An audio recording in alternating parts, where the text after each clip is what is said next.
It's just eat you away. It's like a living critter in there that's just going to devour your inside. And it's all from filth. Okay? Now, IBS, celiac, all of them, all these. Do you know that I'm finding out that eczema, psoriasis, bad cases of acne, anything like that, any kind of skin problem, they can be from a filthy colon. But doesn't it make sense that if your colon's filthy, I mean, why would you want to harbor all that stuff anyway? Now, remember in the beginning of the class I said, would you go back and eat that meal in your pantry?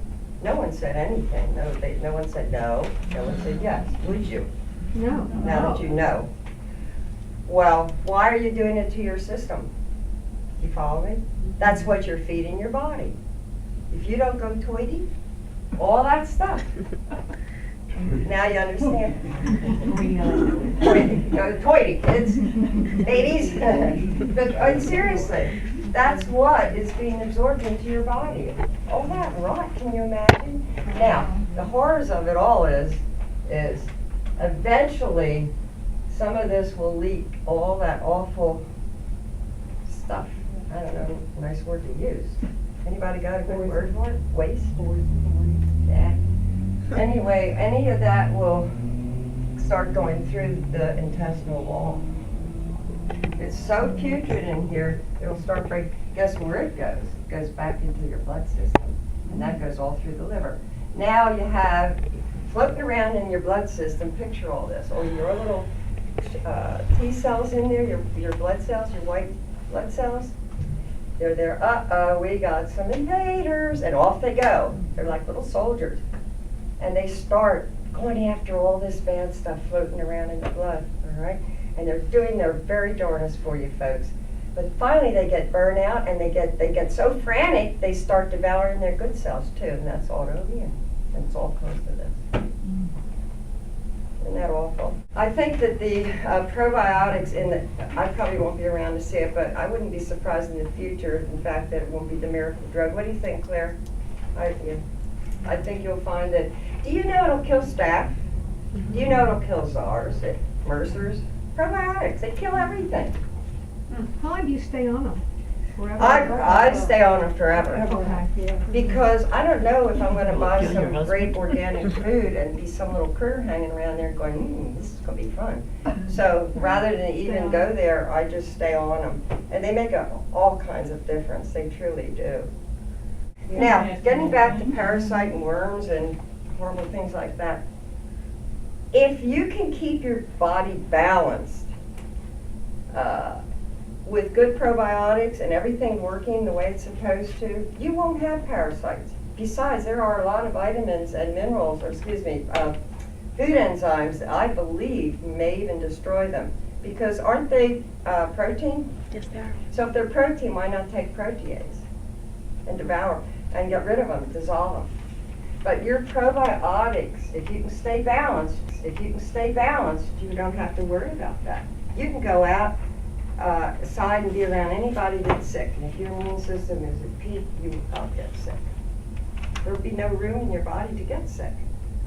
With all those wonderful probiotics working in there, you couldn't possibly get sick. Will they kill Everything. worms too?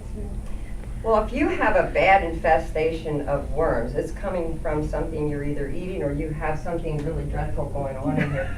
What I'd like to tell everybody to do, if you have an intestinal problem, say you burp and belch and have a lot of gas, and there was one lady said I could actually see her stomach moving out when she was eating.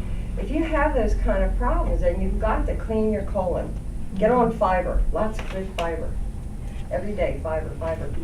If you can't swallow fiber, and sometimes it can be rough, I would suggest you eat a lot of green beans. Start thinking of fiber foods. There's a lot of fiber foods. There's green beans, there's potatoes, yams, rather sweet potatoes. What else?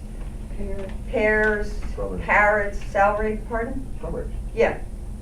So there's all kinds of good stuff. So yeah. Start eating healthy green vegetable salads, nice leafy, clean. Make sure you clean everything good. Make sure that I can't help but think that it's the meat, the blood in the meat. And I keep thinking, why are people sick? Don't they realize the importance of grass-fed animals? Why are you eating so much of it anyway? Do what the Bible says if that's okay with you. Do you know that our ancestors, do you know what they ate? Seeds, fruits, berries. Okay, and this is interesting, and then I'll say goodbye. But they ate tree limbs and bark and what else? Leaves and grass. They ate all that funny stuff. Now, if that's what they ate, look at us today. I don't go out and eat grass. I don't know, maybe some of you do. I chewed on it from time to time just to see what it tasted like. I even ate a dog just to see what it tasted. I didn't bark and chase squirrels or bark at cars, but That's what she Bark at the says. moon. right, howl at the moon. But anyway, so I keep thinking to myself, because I'm trying to educate myself, because I have a very analytical mind, trying to help people. But think about it, if we're old, our bodies really aren't made for the food that we're eating today. How can our bodies possibly know what we're feeding them? Really? You know, do you agree? I mean, I can't picture that. Well, physiologically, we have not changed. No, and the horrorculturists have changed everything. I remember only having one kind of tomato when I was growing up. Now there's this and The that. hydroponic. Do not eat anything that's eradicated, please. I'm finding out, like the green powders. If you're constipated, trust me, you won't be when you start drinking a lot of greens. Plus you benefit from all those greens because it's impossible to sit down and eat 50 pounds of this, 40 pounds of that, 30 pounds of this. Get yourself, do yourself a favor when you can and want to. Get yourself a container of one of the greens out there. They're not bad tasting. We have one that has berry taste in it, which is palatable. What's the name of it? Nothing. Barlean's, the Barlean's Super Greens. Yeah. And that's a good one. There's a lot of good ones out there. Mix it with a little rice milk or almond milk or just water, doesn't matter. Please try to limit dairy. Dairy and red meat. Now, folks, I don't care what blood type you are. No, and I did say corn, but after you do that test, try to cut out corn because it should be all monosaturated. Now it's probably all modified. No white flour, no white sugar. No white potatoes. It's almost like no whites, period. No white rice. Okay. Brown rice, wild rice. Now, if you have stomach problems, I'm glad you mentioned that. Kefir is a good product. Yogurt, kombucha. If you have stomach problems like raw spots, or you have yeast, and I have to quickly tell you something about yeast. Do not take anything with vinegar in it. Now, there's a lot of great products that are made without vinegar, like your kefir, like your homemade sauerkraut. I love sauerkraut. I eat a forkful every day of my life. I'm German, so I guess I was raised that way. But it's great for your stomach. And guess what? That's the good flora. So that, your probiotics, folksies, good food enzymes, be smart. Somebody offers you something, I don't know, it doesn't look that great, then don't take it. Yeast. Now, what causes yeast? Sugar, sugar, sugar. And you know, when you have a lot of yeast, I'm talking about overgrowth. Some fungus and some yeast is actually good for us. And let me tell you why. If you're a big carb eater and it gets down into the lower part of your bowel, right in here, those little critters that are living down there, that yeast and fungus. Now, I'm not talking about overgrowth, okay? There's two kinds here. They live in our colon right there, but guess what? They eat those carbs. So that's a blessing. That's helping the immune system.